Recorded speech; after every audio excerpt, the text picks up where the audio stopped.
Podium Podcast. Lo mejor está por escuchar.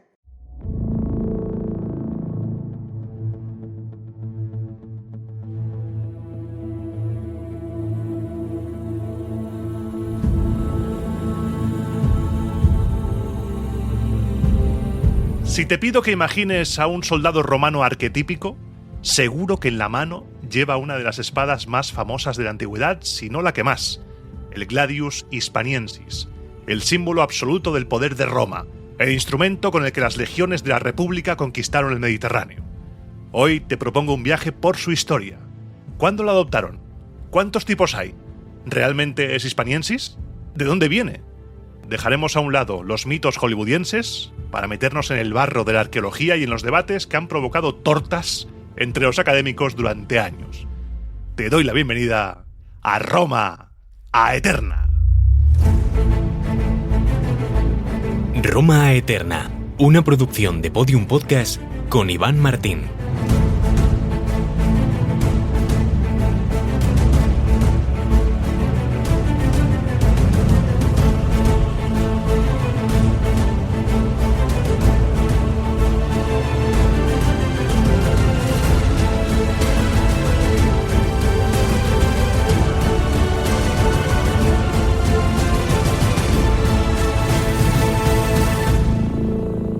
Programa 175 de Roma Eterna, y hoy, como te decía en la introducción, vamos a coger un pequeño desvío de la trama de la República para hablar de un temazo.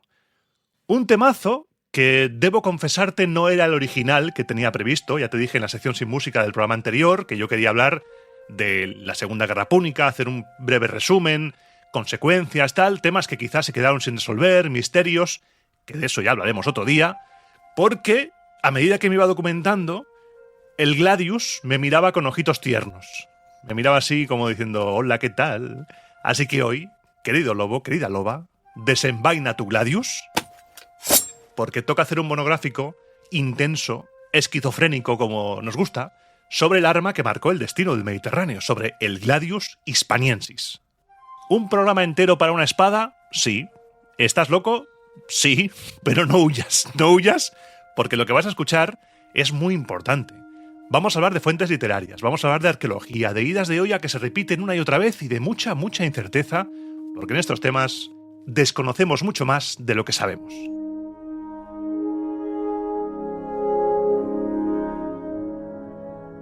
El Gladius es la espada que encarnaba la imagen típica del legionario romano que te he dicho en la introducción. Esa imagen trasciende su función meramente física de arma para convertirse en un símbolo de la dominación, de la disciplina y del éxito militar romano. Estamos hablando de una espada sólida, una espada fuerte, con doble filo, lo que la hacía especialmente efectiva y versátil, tanto para el corte como para la estocada, para apuñalar. Esta versatilidad era fundamental, dado el amplio abanico de enemigos a los que se enfrentaban los romanos, permitiendo una funcionalidad adecuada bajo básicamente todas las condiciones. La estrategia romana se centraba en un método de combate basado en la formación cerrada, donde las espadas más largas hubieran sido un estorbo. El legionario avanzaba bien protegido por su gran escudo, utilizándolo no solo para defenderse, sino también como un arma, para golpear y para desequilibrar al enemigo. Una vez el enemigo estaba desequilibrado o a corta distancia, el legionario lanzaba estocadas rápidas y cortas dirigidas a los puntos débiles, el abdomen, los más desprotegidos. La punta afilada era clave, ya que una penetración de apenas 4 o 5 centímetros era casi letal. Su máxima efectividad se lograba en combinación con el pilum, la jabalina arrojadiza. El pilum rompía o inutilizaba el escudo enemigo al impactar, creando el escenario ideal para que el legionario atacara con el Gladius a un oponente desprotegido. En manos de una formación disciplinada y compacta como la romana, el Gladius se convirtió en la famosa, en la manida picadora de carne que has leído o escuchado más de una vez. Su solidez, además, contrastaba con la fragilidad de las espadas de sus adversarios, como las galas, que las fuentes nos cuentan que se mellaban o se torcían tras un solo golpe. El Gladius causó pavor, no solo miedo, pavor entre los enemigos de Roma. Tito Livio nos cuenta el horror que sintieron los macedonios en el año 200 a.C. al ver las heridas infligidas por la espada hispana, como él la llama. Nos dice que no estaban acostumbrados al escenario que se encontraron al enfrentarse a esas espadas. cuerpos despedazados, brazos cortados, vísceras al descubierto, un tipo de daño que no se comparaba con las heridas de pica o de flecha a las que estaban acostumbrados. Este poder mutilador fue clave en la guerra psicológica que afianzó la dominación romana. El Gladius Hispaniensis acompañó a los romanos en su conquista del Mediterráneo y se han encontrado en depósitos arqueológicos desde el norte de África, Francia, Grecia, en Delos y hasta en los Balcanes. Pero vamos a hablar de antes, de lo que había antes del Gladius, porque antes no iban desarmados, por supuesto, pero su panoplia ofensiva, la de los romanos, era heterogénea y en muchos aspectos inferior a la de sus rivales celtas y cartagineses. Las fuentes literarias y la evidencia arqueológica sugieren el uso de espadas de tipo xifos griego, hojas rectas, cortas, a menudo de bronce o de un hierro de calidad variable, y también variantes itálicas de espadas celtas de la cultura del Atén. La cultura del Atén, y aquí nos vamos a parar un poco, es fundamental para entender el origen del Gladius Hispaniensis, ya que representa la línea de diseño de espadas de la cual esa espada romana es una adaptación. Es una adaptación posterior y altamente efectiva. Aunque el sitio arqueológico del Atén, de donde saca el nombre, se encuentra en Suiza, la esfera cultural se extendió por gran parte de Europa central, incluyendo la región norte de los Alpes suizos, el este de Francia y la cuenca del Danubio. La importancia, además, de esta cultura no es que solamente fue el origen supuestamente de la espada romana, sino que se convirtió en la base, esa espada se convirtió en la base de casi toda la tradición de espadas europeas posteriores. Las espadas tempranas de Atén, fechadas más o menos entre ese 500-300 a.C., eran espadas fabricadas exclusivamente en hierro y tendían a ser relativamente cortas, con hojas de entre 50 a 60 centímetros de longitud. Estas hojas se afilaban hasta terminar en puntas muy agudas, adecuadas para el apuñale, para la estocada. Los bordes de la hoja típicamente se estrechaban a lo largo de la longitud de la hoja hasta el final. El rasgo más distintivo de estas espadas, del Atén, es su sistema de empuñadura. La base de la hoja, como te he dicho antes, se estrechaba hasta formar una espiga de sección típicamente rectangular o cuadrada que se extendía completamente a través de la empuñadura, de la guarda, del mango y del pomo, que generalmente estaban hechos de materiales orgánicos como madera. A partir de este diseño base, la espada del Atén se extendió cruzando fronteras culturales y políticas, lo que provocó que se desarrollara de manera diferente según la zona geográfica. Por ejemplo, en la zona central del Atén, la Galia, la amenaza predominante era contra oponentes con poca armadura, por lo que las espadas evolucionaron hacia modelos más largos, con filos más paralelos y puntas a menudo más redondeadas, favoreciendo el estilo de combate basado en el corte, porque no iban con armaduras. El punto crucial para la historia del Gladius Hispaniensis ocurrió cuando el modelo del Atén I, que se llama, llegó a la meseta celtibérica de Hispania en el siglo IV a.C. Los artesanos locales dijeron, mola, tomaron el diseño, pero lo modificaron según los gustos y las necesidades, como te he dicho antes en la Galia. Las modificaciones celtibéricas sobre la base del Atén I dieron como resultado un nuevo modelo de espada que se considera el prototipo directo del Gladius Hispaniensis romano. A diferencia de los galos, los celtíberos mantuvieron la hoja corta, entre 55 y 65 centímetros, y recta, evitando el alargamiento. Esto era crucial porque el diseño romano adoptado era una espada de doble función. La espada, el Gladius Hispaniensis, era potente para cortar y para apuñalar por igual, lo que no ocurría con los espadones galos del Atén II, por ejemplo. Los celtíberos además adoptaron un sistema de suspensión que se conoce como mediterráneo, que utilizaba 2 o 3 anillas para un tahalí que cruzaba el cuerpo para llevar colgada la espada. Este sistema, que colgaba la espada casi horizontalmente a la altura de la cintura, es una de las características que hacen que esta espada celtibérica fuera casi idéntica a la que adoptaron los romanos. Y una vez puesto en contexto la cultura del Atén, volvemos a los romanos. Los romanos antes del Gladius usaban el xifos, supuestamente. Aunque ese xifos era efectivo como arma secundaria para un hoplita, cuya principal arma fuera la lanza y el escudo redondo, el aspis, resultaba insuficiente para la nueva táctica manipular que Roma estaba desarrollando durante la República Media. La falange estática estaba dando paso a unidades más flexibles, los manípulos, que requerían soldados capaces de combatir de forma individual o en pequeños grupos, donde la espada cobraba un protagonismo hasta ahora inédito. Roma necesitaba modernizarse, necesitaba adaptarse a la nueva forma de hacer la guerra. Los samnitas habían puesto de manifiesto que la República necesitaba unidades más móviles. Y aquí vamos al origen del Gladius Hispaniensis, porque siempre hemos leído, así como de pasada, que los romanos cogieron el modelo de espada en Hispania durante la Segunda Guerra Púnica y ya está. Pero aquí hemos venido a meternos hasta el fondo. Por lo que ahora, una vez ya puesto el contexto, vamos a hacernos y vamos a intentar responder, que no siempre es fácil, las dos grandes preguntas que han traído de cabeza a los investigadores durante años. La primera: ¿cuál fue el momento exacto en que Roma decidió incorporar el Gladius Hispaniensis a su panoplia legionaria? Y la segunda: ¿cuál fue el prototipo hispano concreto que la inspiró? ¿Es posible llegar a responder estas preguntas? Complicado.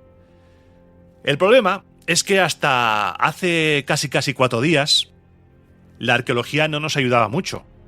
No había muchos hallazgos arqueológicos de espadas romanas republicanas y eso obligó a los investigadores a depender casi exclusivamente de las fuentes literarias. Y ya sabemos que las fuentes a menudo son ambiguas o incluso anacrónicas.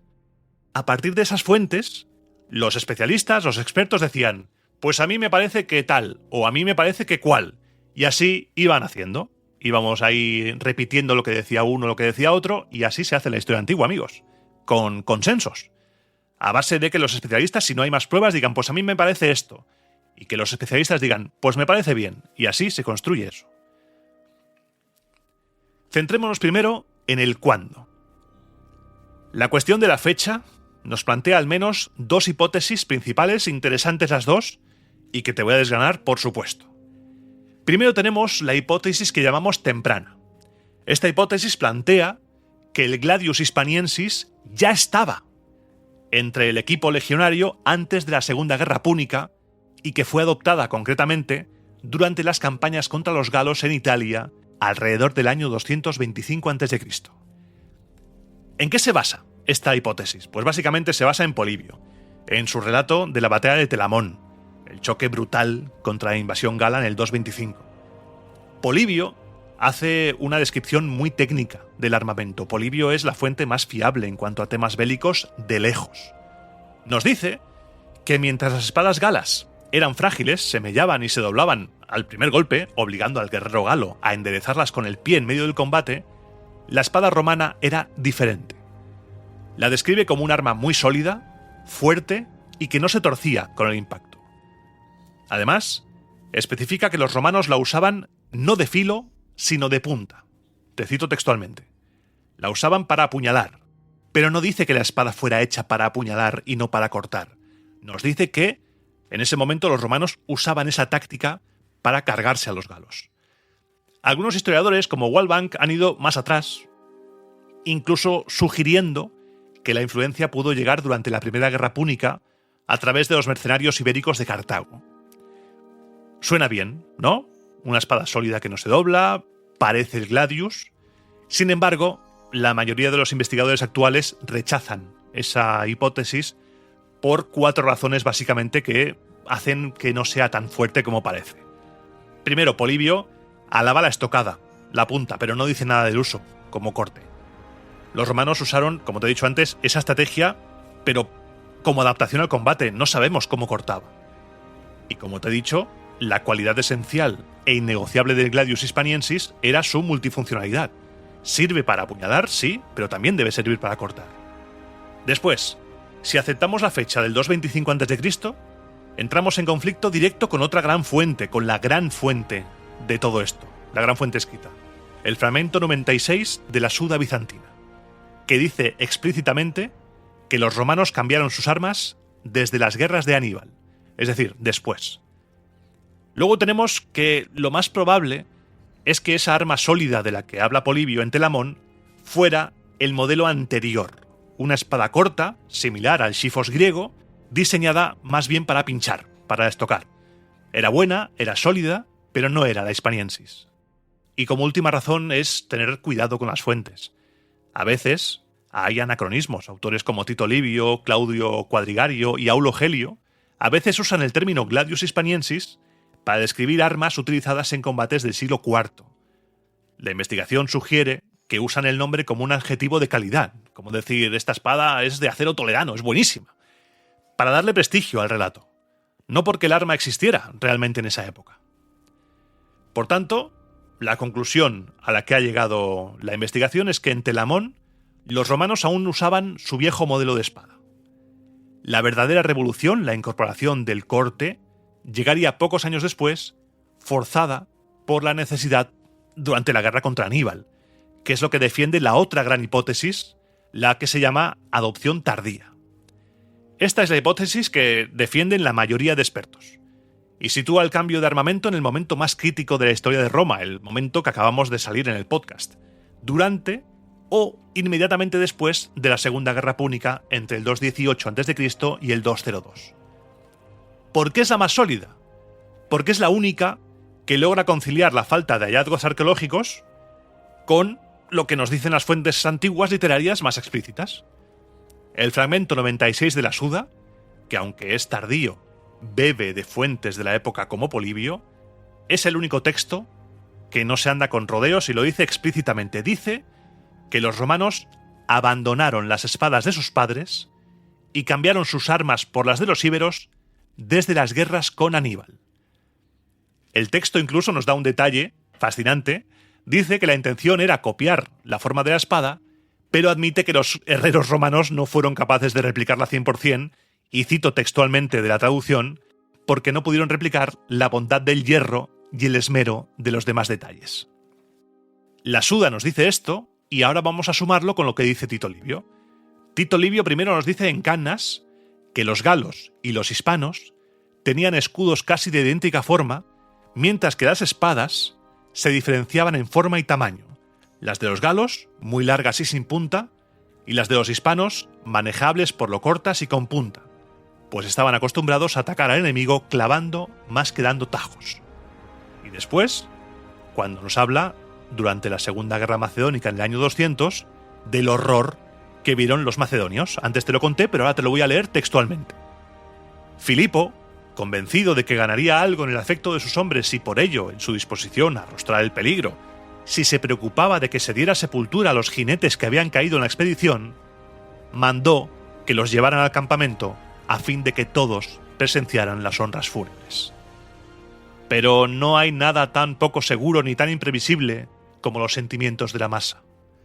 Lo que parecía que les daría mayor resolución para afrontar cualquier clase de combate, provocó en ellos miedo y falta de decisión.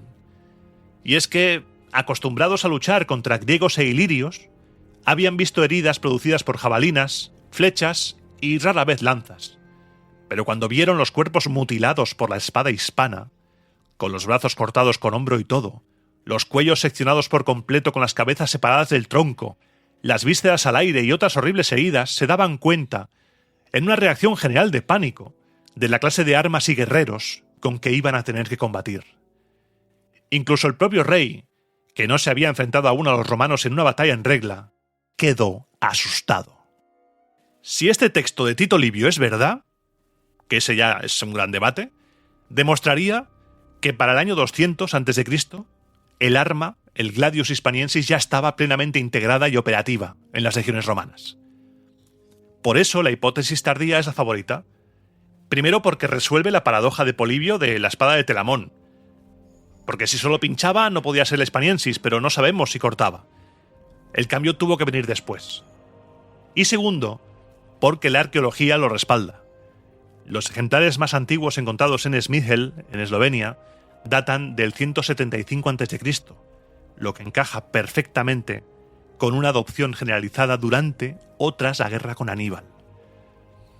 Pero aunque las hipótesis temprana y tardía se llevaron todos los focos, la historiografía, por supuesto, ha explorado otras rutas, otras hipótesis locas, para intentar explicar el misterio del Gladius.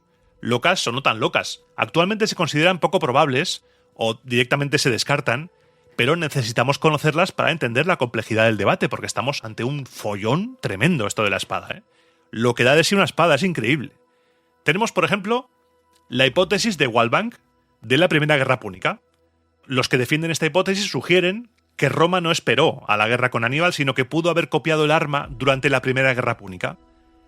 La lógica es que ya entonces se enfrentaron a mercenarios ibéricos que luchaban por Cartago y Roma tiene fama de aprender rápido. Y cuando digo fama de aprender rápido, digo fama de trae para acá, que esto me interesa, me sirve y lo adapto. Esto explicaría por qué en el 225 a.C., en la batalla de Telamón, como dice Polibio, ya tenían espadas sólidas. Sin embargo, esta teoría choca frontalmente con la Suda bizantina, que insiste en que el cambio fue desde las guerras de Aníbal. Además, volvemos al problema de la funcionalidad. ¿La espada de la que habla Polibio cortaba bien, aparte de pinchar bien? No lo sabemos.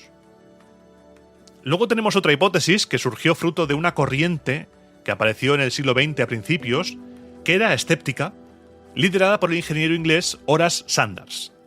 Su tesis decía que los romanos jamás adoptaron un tipo específico de espada ibérica. Sanders decía que los prototipos propuestos en ese momento, antes de hallazgos arqueológicos, como por ejemplo la falcata curva, no encajaban. Así que propuso que el término Gladius Hispaniensis no se refería a un modelo, sino a una marca de calidad. Sería como decir hoy, pues este acero es buenísimo, es como acero de Damasco. Una forma de referirse a una espada bien hecha, con un buen temple, independientemente de su forma. Hoy en día, la arqueología ha destruido esta teoría, porque desde los años 90 sabemos que existe un prototipo celtíbero real que es virtualmente idéntico al Gladius romano. Era un diseño copiado al milímetro. Luego tenemos lo que te he adelantado antes, que es la hipótesis del anacronismo. Porque hay una confusión con las fuentes. Autores como Claudio Quadrigario o Aulo Gelio describen duelos legendarios en el siglo IV a.C., como por ejemplo el de Tito Manlio Torcuato, con un galo enorme, y dicen que el héroe llevaba un gladius hispánico. ¿Significa esto que la tenían siglos antes? No necesariamente. Es un anacronismo literario perfectamente posible. Los autores usaban una palabra evocadora y prestigiosa, una espada hispana, para describir el arma de un héroe del pasado sin preocuparse por la precisión histórica. Es como si en una película sobre las cruzadas alguien sacara una pistola. Más o menos. Queda impactante, pero es imposible.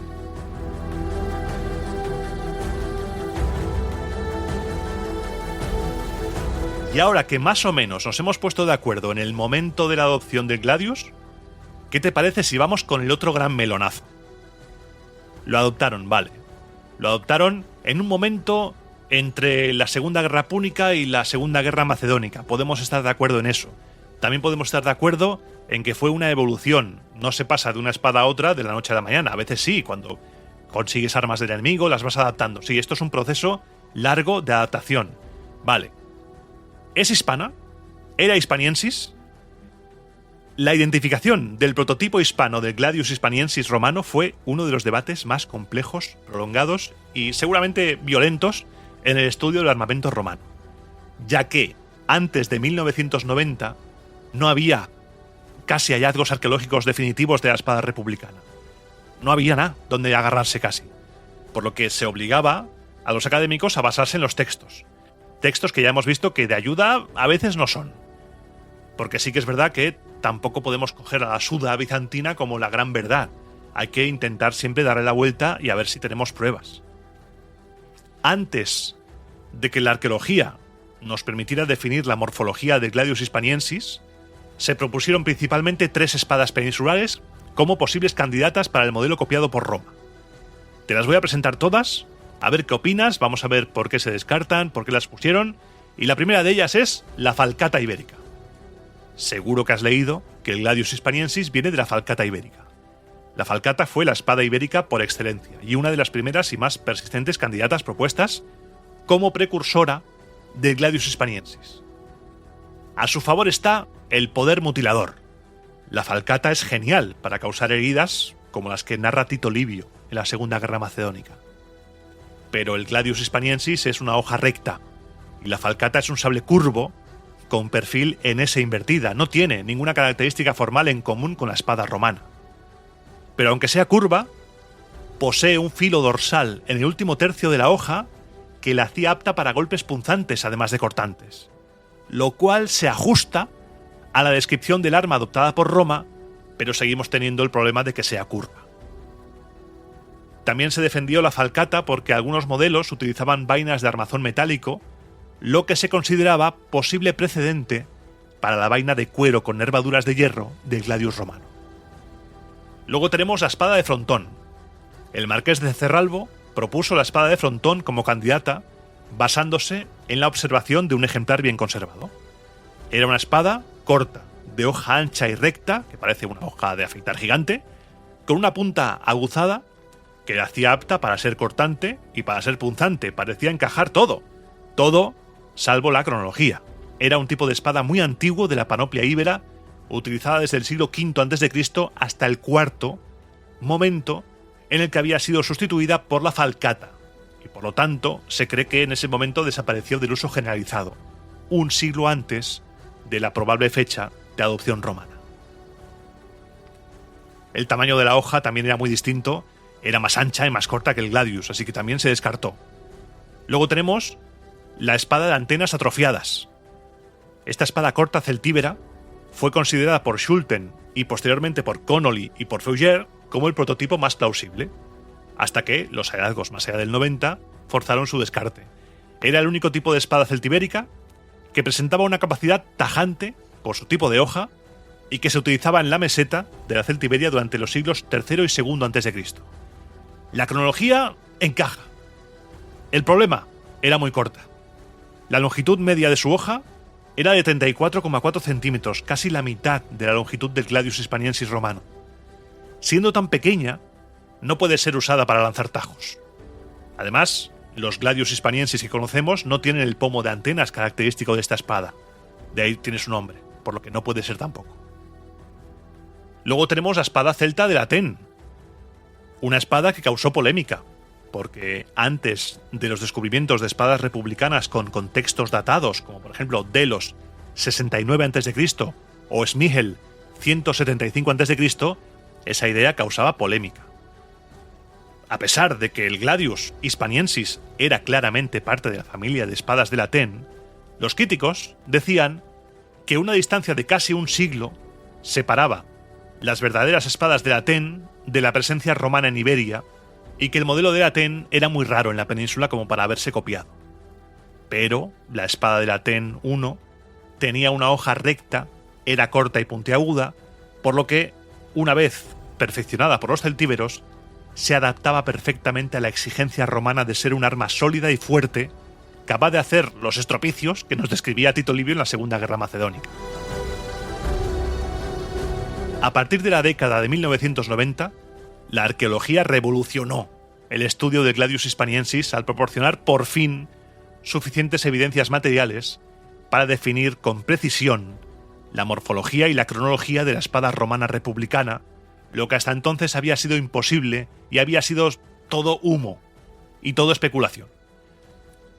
Estos descubrimientos permitieron reevaluar ejemplares hallados décadas antes, pero que no habían sido estudiados o clasificados adecuadamente. La clave para definir el Gladius Hispaniensis ya te la he dado. Fue la espada excavada en la isla de Delos, en Grecia, en 1986, pero que fue valorada y definida tipológicamente a principios de los 90. Esa espada se convirtió en el primer ejemplo incuestionable de una espada de la República tardía con una fecha de deposición segura del 69 a.C. El estudio de la espada de Delos proporcionó un patrón morfológico claro. Tenía una longitud total de 76 centímetros y una hoja de algo más de 60. Poseía una hoja recta con punta triangular. La vaina era de cuero con un armazón de hierro y su sistema de suspensión era de tipo mediterráneo, como ese de los íberos, utilizando dos anillas para colgarla, probablemente con un tahalí que cruzaba el pecho, rechazando el sistema celta de suspensión vertical. Otros hallazgos posteriores, como por ejemplo la espada de Muries, del 100 a.C., y Boyer, compartieron estas características básicas de hoja recta, punta triangular y sistema de suspensión mediterráneo. En España, Las espadas encontradas en el depósito de la azucarera, Alfaro, aunque datadas tentativamente en época sertoriana, 82 al 72 a.C., se sumaron a este incipiente catálogo de ejemplares republicanos, confirmando sus dimensiones de hoja, de unos 55 a 60 centímetros, y su vaina con armazón metálico y 2 anillas. Otro avance crucial fue la reestructuración y publicación en 1997 de otro dato que ya te he dado, del depósito de armas de Smíchel en Eslovenia. Este hallazgo incluyó 2 ejemplares de Gladius hispaniensis que fueron datados tentativamente en el 175 a.C., más o menos 10 años arriba por ahí. Estamos hablando de los ejemplares más antiguos conocidos hasta la fecha, y que nos proporcionan una evidencia material directa de la forma del Gladius hispaniensis tal como existía en el siglo II a.C., ajustándose al periodo inmediatamente posterior a la Segunda Guerra Púnica. Son espadas que posiblemente encajan perfectamente con el relato de Livio de la Segunda Guerra Macedónica. Los ejemplares de Smíchel confirmaron que la espada adoptada era un arma larga y esbelta, con hojas de entre 62 y 66 centímetros y un ancho que la hacía más delgada que los modelos posteriores imperiales. También mostraron que las espadas no eran tan marcadamente cóncavas como se creía de los prototipos hispanos descartados. El nuevo conocimiento arqueológico, al definir por fin el Gladius hispaniensis, el real, el de verdad, permitió a los investigadores descartar de manera contundente las hipótesis que habían dominado el debate durante décadas. Si ves en un artículo o en un libro lo de la falcata, eso se rechazó. El Gladius hispaniensis real era una espada de hoja recta y la falcata era un sable curvo. También se descartó la espada de antenas atrofiadas, porque los ejemplares de Gladius hispaniensis medían de entre 60 y 76 centímetros de longitud de hoja, mientras que la de antenas era muy corta, de entre máximo 48 y una media de 34. Se descartaron todos los prototipos anteriores. Y la nueva evidencia confirmó la hipótesis de que el Gladius hispaniensis era una versión celtibérica de un diseño anterior. El origen del Gladius hispaniensis, según la investigación actual, según el consenso actual, la mayoría creen que se remonta a la espada celta del Aten I, introducida en Hispania. Sin embargo, la espada romana adoptó la forma que había sido modificada por los celtíberos. No fue directamente la del Aten, fue una evolución celtíbera de la del Aten. Las modificaciones realizadas por los celtíberos, que dieron lugar al prototipo romano, fueron identificadas con precisión gracias a la morfología definida de los nuevos hallazgos. Los celtíberos estancaron la longitud de la hoja en unos 60 centímetros, resistiendo la tendencia a un mayor alargamiento que se veía en la Galia. Los celtíberos sustituyeron las vainas metálicas celtas por vainas de cuero o madera con armazón de hierro. Adoptaron para la suspensión el sistema de 2 o 3 anillas de tipo mediterráneo en lugar del pasador vertical celta. En definitiva, los descubrimientos posteriores a 1990 permitieron a la arqueología militar definir la identidad real del Gladius hispaniensis como una espada recta, larga, versátil, de origen celtibérico modificado, y sacaron del mundo de la especulación literaria, y resolvieron los debates que habían rodeado al arma durante casi un siglo. Y aquí quiero hacer una breve pausa. Ya que nos estamos acercando casi al último tramo del programa, quiero hacer una pausa porque yo te estoy contando esto aquí, delante del micrófono, con el guión ordenado, las conclusiones, todo, pero que yo te traiga aquí hoy esto, que te diga el Gladius no viene de la falcata o que haya clasificaciones de una o de otra, no ha sido magia, no viene de la nada. Esto sale del trabajo titánico de investigadores que se han dejado las pestañas literalmente, clasificando hierros oxidados y peleando contra mitos establecidos durante décadas. Y quizá peleando con gente que les diga, ¿tú de qué vas? ¿Tú cómo dices estas cosas? Yo quiero citar aquí expresamente hoy al profesor Fernando Quesada Sanz, que creo que es la máxima autoridad en este campo. Sin discusión. Su obra, y la de tantos arqueólogos que se manchan de barro en yacimientos como, por ejemplo, Numancia, Delos, Smíchel, esa obra es la que permite que hoy tú y yo estemos aquí hablando de esto. Yo, como divulgador, tan solo soy el altavoz. El mérito real, el trabajo arduo, el académico, es de ellos. Y desde aquí, mi homenaje a quienes rescatan la verdad histórica del olvido para que nosotros podamos disfrutarla, podamos divulgarla y podamos conocerla.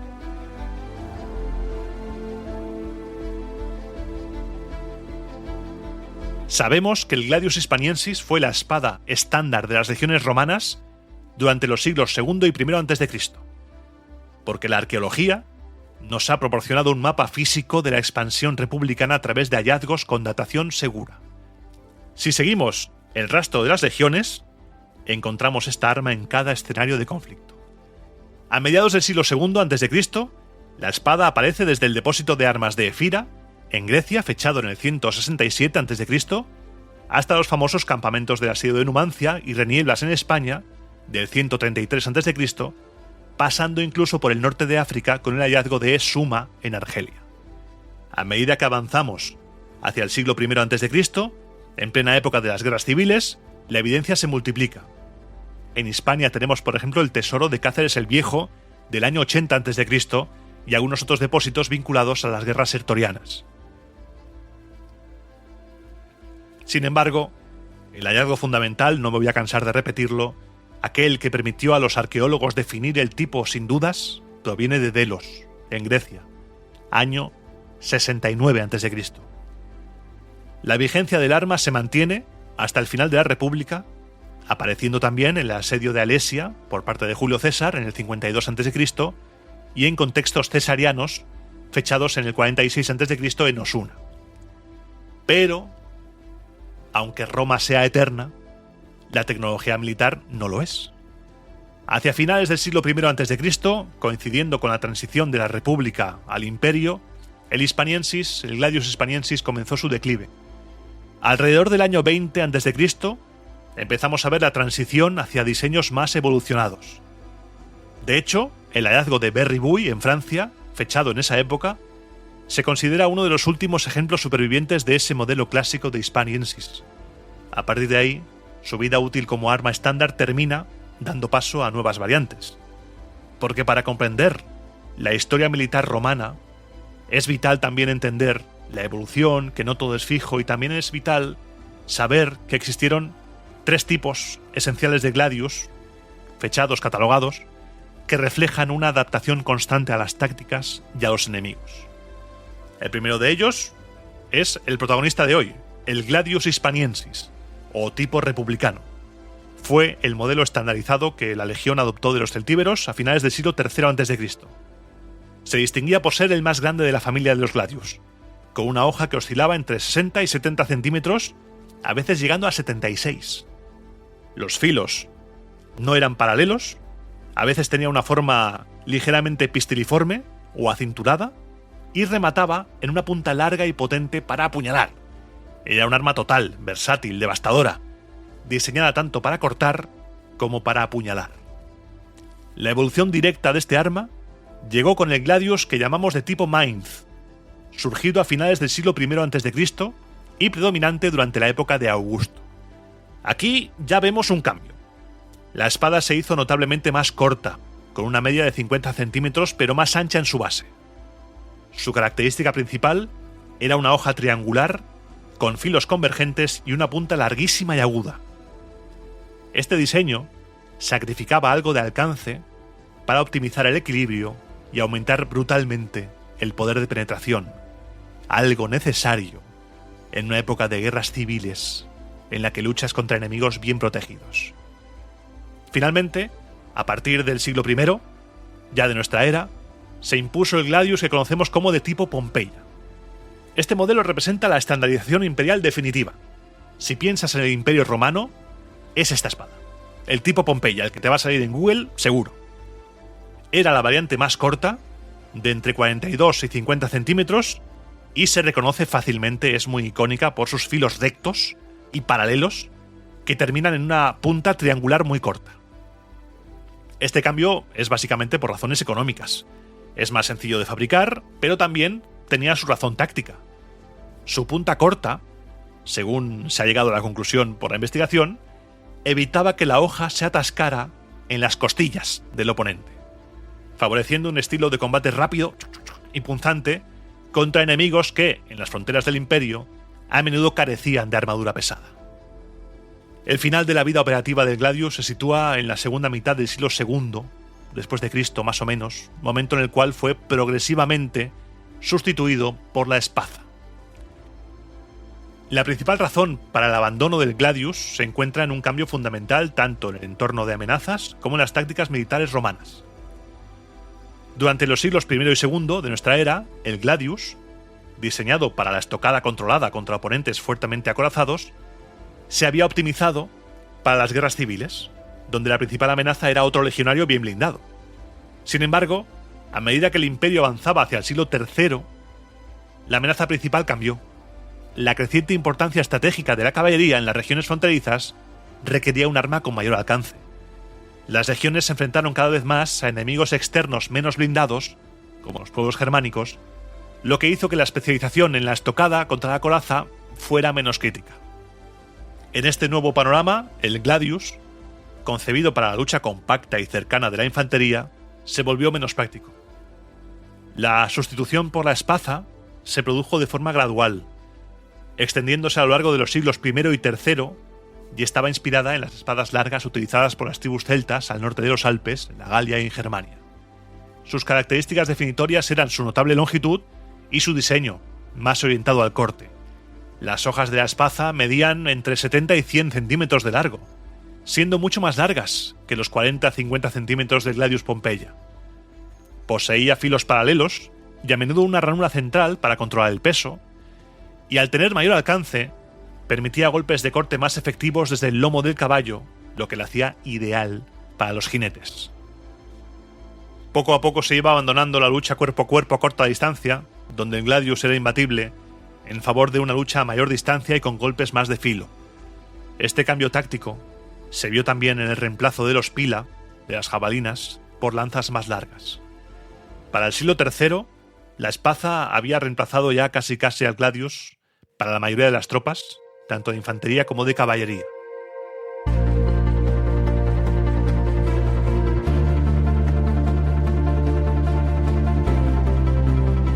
Y con el final del viaje del gladius llegamos al final de nuestro viaje.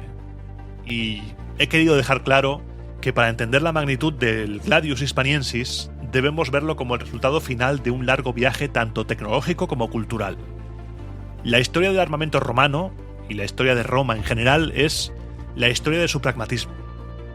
Roma nunca tuvo reparos en desechar lo propio si lo ajeno funcionaba mejor o mataba mejor. Adoptaron a Apolo tal cual para curar una enfermedad, a Cibeles. Adoptaron tácticas, adoptaron formas arquitectónicas, pues armas también. Antes de que Aníbal cruzara los Alpes, el legionario romano combatía con una espada corta, puntiaguda, una evolución del xifos griego quizá, y con el tiempo y con el contacto de esos celtíberos que ya habían modificado una espada de la cultura del Atén como la conocemos nosotros, ahí llegó la revolución, en algún momento, en ese punto. Quizá tras ver en Cannas cómo las espadas de los aliados hispanos de Aníbal cortaban y pinchaban con igual eficacia, Roma tomó la decisión de abandonar las espadas de sus padres, tal y como relata la Suda bizantina. El éxito fue rotundo. Apenas unos años después, en el 200, esa misma espada, ahora en manos romanas, sembraba el pánico entre las falanges macedónicas, incapaces de comprender la carnicería de miembros amputados que dejaba a su paso. Sin embargo, la evolución militar no se detiene. El gladius hispaniensis, tras 2 siglos de hegemonía, se tuvo que adaptar a su entorno. A finales de la República, el enemigo del legionario romano ya no era un macedonio o un galo, sino otro legionario romano en las guerras civiles, protegido por armadura. Esto forzó la evolución hacia el tipo Mainz, más corto, más ancho y brutalmente enfocado a la penetración de armaduras, y de ahí al modelo tipo Pompeya. Finalmente la historia dio un giro. A partir del siglo II-III, el gladius cayó en desuso y fue reemplazado por la espada, una espada larga, de herencia celta, que reflejaba la nueva realidad táctica con el auge de la caballería y con una infantería que tenía que adaptarse a una lucha a mayor distancia. Y así se dio carpetazo definitivo al arma que literalmente forjó el Imperio Romano, el gladius.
Y ahora empieza la sección sin música, la sección de la gente buena, la sección de lo que hay detrás. Déjame beber agua y ahora estoy contigo.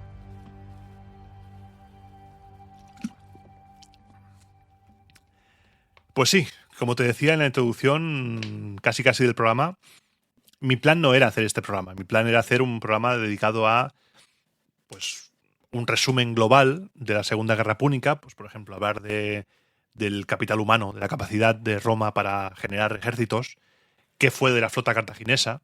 En la Primera Guerra Púnica era la hostia, y en la Segunda, ¿qué ha pasado ahí? También, por ejemplo, llegar al fondo de por dónde cruzó Aníbal los Pirineos y los Alpes, hacer un repaso más profundidad. Cosas que quizá se han pasado de largo o no se han profundizado del todo o no han quedado claras o quizá nos hemos olvidado porque han sido muchos programas de Segunda Guerra Púnica, pues fijar esas cosillas. Por ejemplo, también hablar de las consecuencias, porque ahora Roma lo que va a vivir es un breve periodo de descanso. Cuando digo breve son meses, porque ya va a empezar a surgir la opinión en algunas corrientes del Senado de que Macedonia es un peligro. Te hago spoiler. Macedonia va a ser atacada. Va a ser, bueno, lo que te he dicho en el programa de hoy, año 200. Estamos en el 201, en Roma Eterna, en la República, en la trama de la República, así que estamos ahí. Y después, pues bueno, la liberación de Grecia, en Oriente, no va a haber descanso. Vamos a ser testigos ahora de cómo Roma se va a convertir, sí, en una potencia depredadora. Pero veremos por qué, veremos los motivos y conoceremos a los enemigos. Pero antes hemos hecho esta pausa para hablar de Gladius, que en principio también iba a ser de Gladius Hispaniensis, pero claro, si hablas de Hispaniensis tienes que hablar del resto de Gladius, porque no hay un único Gladius. Es lo que he querido dejar claro, no sé si se ha quedado claro, es que no son el lunes tienes un Gladius y el martes tienes otro. Yo me inclino por pensar que la evolución es gradual y que sí, hay un momento definitorio, pues cuando entran en contacto con los ibéricos, pero quizá en la batalla de Cannas, quizá, como te he dicho, ahí, pues oye, los supervivientes igual cogieron algún arma o algo, o entrar en contacto con los ibéricos, con los íberos. Ya había contactos con Sagunto, habían llegado a Ampurias. Quizá ahí ya hubo contactos y vieron, hostia, estas armas están guapas, vamos a probar, tal. Fue una evolución progresiva, gradual. Y también he intentado que se ponga en duda incluso la Suda, porque yo en todas las partes que he mirado, todos los papers que he documentado y tal y cual, siempre se pone a la Suda como verdad absoluta y quizá la Suda no, pero después los hallazgos arqueológicos han demostrado que más o menos no va desencaminada la Suda bizantina. Entonces, hemos hecho ahí una pequeña cronología de la espada que es la más icónica. La espada romana es muy icónica. El Gladius Hispaniensis, el Gladius de Pompeya, el Gladius tipo Mainz, son icónicas, sin discusión. Y si buscas en Google, verás que hay cambios, ¿eh? Unas son más triangulares, más cortitas, son diferentes. Muchas gracias por llegar hasta aquí, muchas gracias por escucharme. En esta sección sin música, lo único que tenemos que hacer hoy es repasar lo que nos queda de planning, porque ya el año está acabándose, ya queda poco, estamos ya hoy se está escuchando esto nada más salir, estamos a día 17 de diciembre, se acaba el año.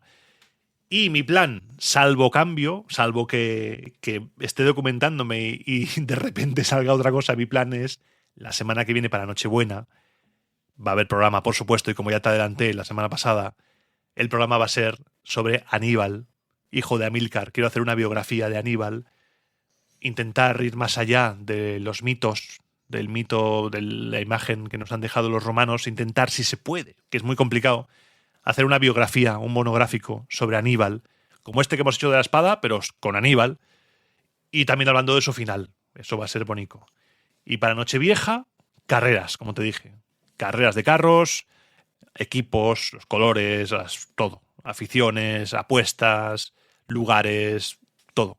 Vamos a darle caña a las carreras, que nunca he hablado de ellas. Y me hace ilusión. Sí, me hace ilusión. Como nunca he hablado de una espada, nunca he hecho un monográfico del arma, porque sí que es verdad que he hecho monográficos sobre el ejército, sobre la evolución que ha tenido el ejército romano, y tocará hablar cuando lleguemos a Cayo Mario, tocará hablar de las modificaciones del ejército, la profesionalización del ejército en tiempos de Cayo Mario, las mulas de Mario, por qué se llamaban las mulas de Mario, todo eso. Y veremos cómo ahora Roma va a llegar a un punto en el cual va a empezar a morir de éxito. Es ahora, cuando empieza el final de la República. La República no acaba con la puñalada 23 a Cayo Julio César. La República empieza a acabar aquí. Estamos viendo ya los primeros brotes. Escipión está convirtiéndose en un mega uber general. Un mega general que está aglutinando lealtades. Eso se va a agudizar más todavía. Ya hay senadores que se preguntan si somos una república, si seguimos siendo una república, porque parece que hay gente que lo está viendo y lo llevamos viendo tiempo. Y es lo que a mí me gusta, ver la evolución poco a poco, cómo se va transformando, cómo van moviéndose los acontecimientos, los eventos, los personajes, las tendencias, y estamos ahora viendo, siendo testigos de cómo vamos evolucionando a un modelo de ejércitos que serán leales a sus generales porque les van a prometer botín, porque no van a tener nada, que en Roma van a tener su carrera militar y ya está, van a intentar ganarse el sustento y unas tierras cuando se retiren, ese sustento y esas tierras van a ser un problema que vamos a ver durante los siguientes siglos con Octavio. Octavio, Cayo Julio César 2.0 va a tener un problemón con los veteranos, luego tenemos las guerras sociales, luego tenemos un montón. Si crees que el final de la Segunda Guerra Púnica es el final de lo más chanante de Roma Eterna, quédate, porque te garantizo tardes, noches, mañanas, da igual cuando lo escuches, ratos épicos y ratazos. Y luego tenemos el Imperio. Pero sí que a mí me da penita también acabar la Segunda Guerra Púnica. Pero no llores porque se acabó. Llora porque sucedió y alégrate porque sucedió. Y aún queda la tercera, ¿eh? Injusta Tercera Guerra Púnica. Ahí vamos a tener que hacer un esfuerzo, ¿eh? Porque es objetivamente innecesaria esa Segunda Guerra Púnica. Y yo creo que hasta aquí la sección sin música de hoy, porque no tengo ninguna novedad que contarte, simplemente divagar sobre la República, que me gusta mucho, y desearte una feliz Navidad, unas felices fiestas, un feliz año nuevo, todo de golpe ya por si acaso, aunque te lo iré deseando porque nos vamos a escuchar estos días.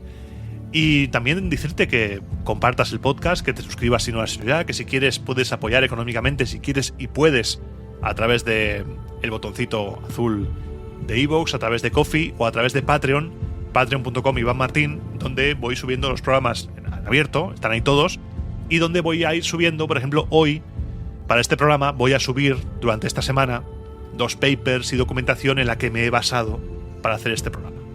Así que sin más, yo me despido, deseando que los dioses os protejan y os provean y os sean propicios y os ayuden durante esta semana que nos separa de un programa y otro. Y como siempre digo, te espero. Pasa lista. Algún día lo haré. En el próximo programa de Roma a Eterna.